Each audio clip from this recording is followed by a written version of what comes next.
તલાટી સુનિલભાઈ, સ્વાગત છે આપનું ન્યૂઝ કેપિટલ માર્કેટમાં.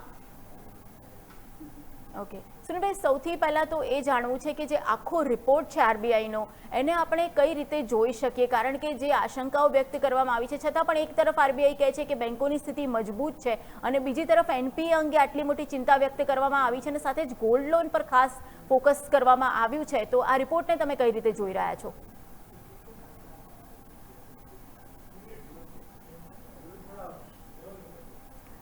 સર, તમારું ઓડિયો મ્યુટ છે સર. ઘણો મહત્વ હવે આવે છે. ઘણો મહત્વનો મુદ્દો આપે ઉઠાવ્યો અને શરૂઆતમાં વાત કરી એમ હું છેલ્લા 5 વર્ષથી કહી રહ્યો છું ને આજે બી ફરી કહીશ કે જીએસટી નું કલેક્શન ચોક્કસ દર મહિને વધે છે, છતાં પણ હજુ મારી દ્રષ્ટિએ ઓછામાં ઓછા દર મહિને 2 લાખ કરોડ રૂપિયાનું જીએસટી કલેક્શન થવું જોઈએ. એ જ્યાં સુધી નથી પહોંચતું એનો અર્થ એ જ છે કે હજી પણ જીએસટીમાં મોટા પાયે ચોરીઓ થાય છે અથવા ખામીઓ છે અને જીએસટી નું કલેક્શન હજી વધારવું જોઈએ. અને એ જો વધે તો 24 લાખ કરોડનું આપણું જીએસટી નું કલેક્શન થાય, 40 લાખ કરોડનું આપણું ઇન્કમ ટેક્સ કલેક્શન છે એ થાય તો આપણું અર્થતંત્ર ઘણું સદ્ધર રહે. અને આ તંત્ર આપણું ઘણા સમયથી આપણે સદ્ધર જોઈએ છીએ. પણ આપણે જે સવાલ પૂછ્યો તેમ આરબીઆઈ નો જે આ રિપોર્ટ આવ્યો એ મારી દ્રષ્ટિએ સાચે ચિંતાજનક છે. ચિંતાજનક એટલા માટે કે એક બાજુ આપણે કહીએ છીએ કે ભારતનું અર્થતંત્ર સ્ટ્રોંગ છે, એક્સપોર્ટ વધ્યું છે. માનનીય શ્રી પિયુષભાઈ ગોયલનો પણ રિપોર્ટ આવ્યો કે ગયા પીરિયડ કરતા આ વખતનું આપણું એક્સપોર્ટનું ઓવરઓલ રિકવરી ઘણી સારી છે. તેમ છતાં બી અને બીજી બાજુ બેંકના શેરો બી ઘણી ઊંચી સપાટીએ હતા. પરંતુ આ વૈશ્વિક યુદ્ધ શરૂ થયા પછી બેંકોના શેરોના પ્રાઇસમાં પણ આપણે ઘટાડો જોયો છે. એક ચાર્ટર્ડ એકાઉન્ટન્ટ તરીકે અમે છેલ્લા 5 વર્ષ સ્ટેટ બેંક ઓફ ઇન્ડિયાનું બી ઓડિટ 5 વર્ષ સુધી કર્યું હતું. મારી દ્રષ્ટિએ હવે સરકારે જે ખૂબ જ ધ્યાન રાખવા જેવી બાબત એ છે કે એક બાજુ સરકારને બેંકોમાં પુષ્કળ નાણાં મળે છે અને ભારતમાં અત્યારે એસએમઈ અને એમએસએમઈના નવા ઉદ્યોગોની બી ખૂબ જ તાતી જરૂરિયાત છે. પરંતુ બેંકનું વલણ જે છે એ થોડુંક ચિંતાજનક છે. એક બાજુ સરકાર કહે છે લઈ જાઓ પૈસા, બેંકો પાસે પુષ્કળ પૈસા છે, બેંકો બી પુષ્કળ લાણી કરતા હોય એ રીતે પૈસા આપે છે. પરંતુ આ લાણી કરતી વખતે, લોન આપતી વખતે જે પારદર્શિતા અને જે verification of the persons borrowing capacity and his desire as well as capacity to repay એ જો ના જોવાય તો આ નાણાં ડૂબે છે. અને આ ડૂબતા નાણાં જે પાછા પૈસા નથી આવતા એને જ આપણે એનપીએ કહીએ છીએ, નોન પરફોર્મિંગ એસેટ. એક વસ્તુ ચોક્કસ સારી છે કે 2018 પહેલા એનપીએ 11% હતો, જે તમે અત્યારે જેને એમપીએ 4% કહ્યો એ 2% થવો. પણ મારી દ્રષ્ટિએ ઓવરઓલ એનપીએ 1%થી નીચે હોવો જોઈએ. ઓડિટ કરતી વખતે બી અમે બ્રાન્ચનું ઓડિટ કરીએ કે સ્ટેચ્યુટરી, તો બ્રાન્ચના મેનેજરો બી એનપીએ 1%થી ઓછું રહે એના માટે પુષ્કળ પ્રયત્ન કરતા હોય છે. પરંતુ હાલ એનપીએની સંખ્યામાં વધારો થયો છે. એના ઘણા કારણો છે, વૈશ્વિક અસ્થિરતા, યુદ્ધનું કારણ અને સાથે સાથે ભારતમાં અત્યારે લોકોની ખરીદ શક્તિ આ ક્ષેત્રોમાં જે થવી જોઈએ એ પહેલા કરતા થોડી ઘટી છે. કારણ કે પ્રાથમિકતાઓ બદલાઈ છે, જુદા જુદા ભાવ વધારા થયા છે, તેમાં જીવન જરૂરિયાતના ખર્ચા વધતા હોવાથી આ જરૂરિયાતોમાં ખર્ચા ઓછા થયા છે. એટલે આવા ટાઈપના ઉદ્યોગોને એમના વેચાણમાં અને નફામાં ફરક પડ્યો છે. એટલે જેટલું એનપીએ બેંકો કંટ્રોલમાં રાખે અને 1%થી નીચે કરે એ ખૂબ જ મહત્વનું છે. સુનિલભાઈ, એનપીએની તમે વાત કરી રહ્યા છો કે બેંકોની એનપીએ પણ ગ્રોસ એનપીએ કેટલાક સંજોગોમાં 4.1% સુધી પહોંચવાનો અંદાજ પણ રિઝર્વ બેન્કે મૂક્યો છે. અને ખાસ કરીને એમાં એમણે જે ભાર મૂક્યો છે એ મૂક્યો છે એમણે ગોલ્ડ લોનને લઈને, કે ગોલ્ડના ભાવ જ્યારે વધ્યા એના કારણે લોનનું પ્રમાણ પણ વધ્યું અને હવે ભાવ ઘટે તો લોન રિકવર કરવી કદાચ મુશ્કેલ થઈ જાય એવી સ્થિતિ છે. તો એને લઈને તમે શું કહેશો કે કયા પ્રકારના પગલાં આગળ લઈ શકાય કે જેનાથી આ જે સ્થિતિ છે ઊભી ના થાય?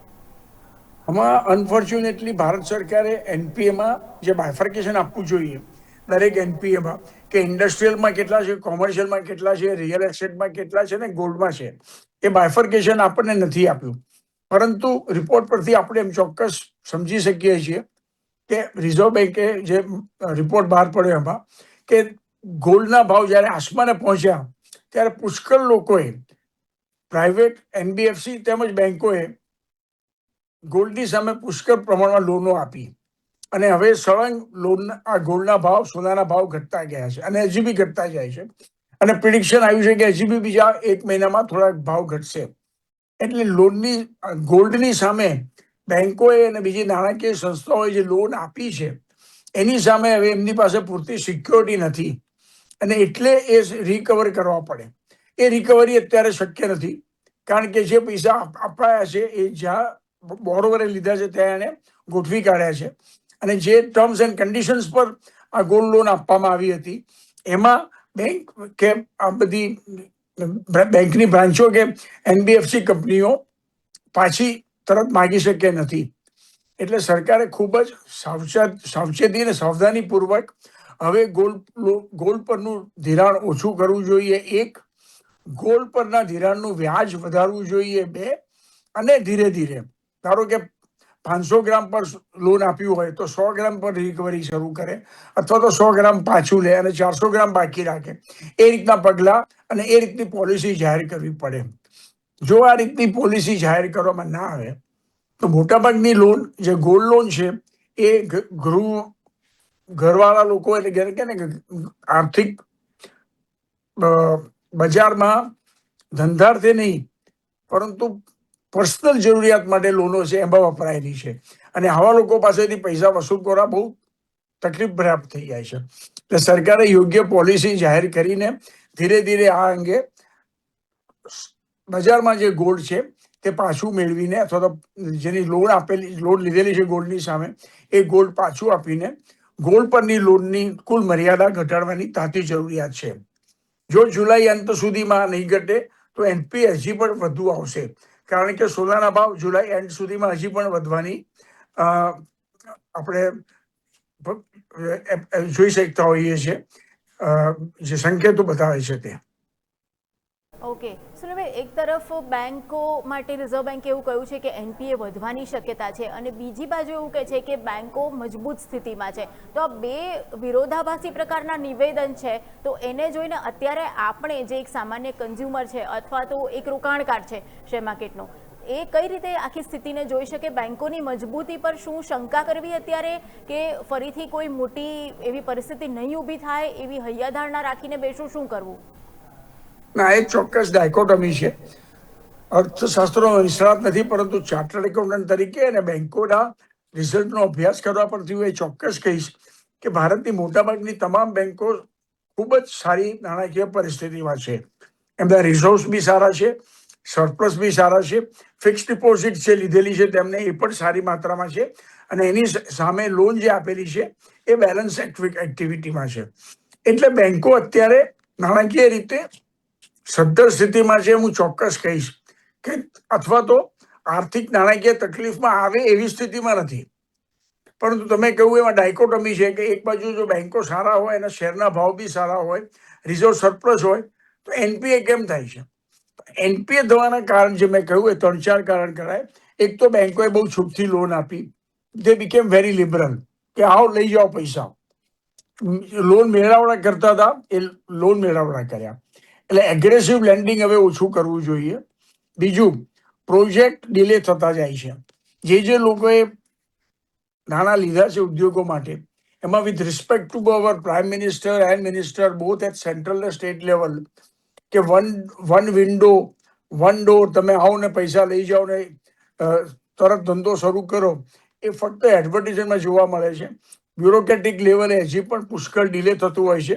એટલે આવા બધા ઉદ્યોગોને જે પૈસા લીધા હોય છે લોંગ ટર્મ લોન માટે શોર્ટ ટર્મમાં વપરાઈ જાય છે અને પાછા આપવામાં તકલીફ પડે છે. અને ત્રીજું, વિલફુલ ડિફોલ્ટર્સ. લોકોને ખબર છે કે બેંક છૂટતી પૈસા આપે છે, આવો લઈ જાઓ, તો જાણી જોઈને ડિફોલ્ટ કરનારાઓની સંખ્યા પણ હવે વધતી જાય છે. એટલે આવા વિલફુલ ડિફોલ્ટરથી ખાસ બેંકોએ ચેતવું જોઈએ અને જો વિલફુલ ડિફોલ્ટરને કંટ્રોલમાં રાખશો તો ચોક્કસ એનપીએ ઓછો થવો જોઈએ. આ ક્લોઝલી મોનિટર કરવું જોઈએ. આરબીઆઈએ દરેક બેંક ઉપર એક સુપરવાઇઝરી ઓથોરિટી મૂકવાની જરૂર છે, which will do the analysis of all loans, including gold loans, on a very periodic level, અને એ પ્રમાણે એનો રિપોર્ટ આપે, એ પ્રમાણે જે લોનની વધઘટ કરવાની જરૂર હોય, રિકોલ કરવાની જરૂર હોય એ કરે તો સ્થિતિ ચોક્કસ સુધરી શકે. નહીં તો 6 મહિના સપ્ટેમ્બરમાં જે રિઝલ્ટ આવશે એ કદાચ એટલા આકર્ષક બેંકોના ના આવે, અને જો ના આવે તો બેંકના શેરોમાં ચોક્કસ ઘટાડો થાય. ઓકે સુનિલભાઈ, તમે અમારી સાથે જોડાયા અને ખૂબ મહત્વની માહિતી આપી, કારણ કે આ રિપોર્ટ પર ચર્ચા કરવી અને એ શું કહેવા માંગે છે એ જાણવું ખૂબ જ જરૂરી હતું. Thank you very much. Thank you.